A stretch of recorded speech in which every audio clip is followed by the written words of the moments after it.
In using macroeconomics to understand the Great Depression, we can try and answer the question, what made the Great Depression so great? What caused the length and the depth of the Great Depression?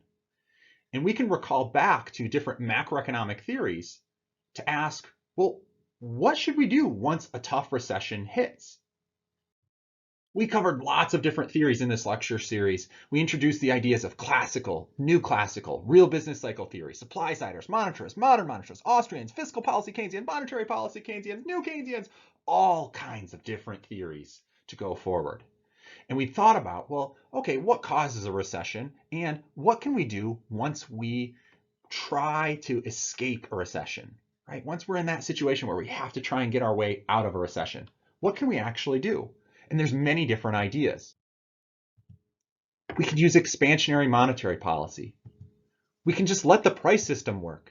We can get rid of inefficient government policies, decrease taxes, move to a deficit, let interest rates drop, right? Let wages fall, reduce the transaction costs of international trade.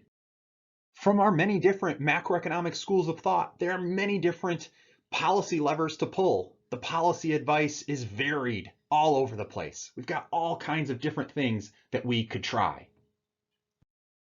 What we will do here is we will consider 4 of the major policy levers that were used during the Great Depression.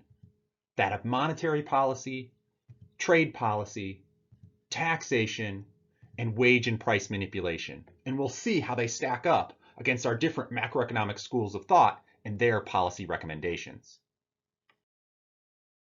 To continue on in our story and see how our monetary policy impacted the Great Depression, click on the video here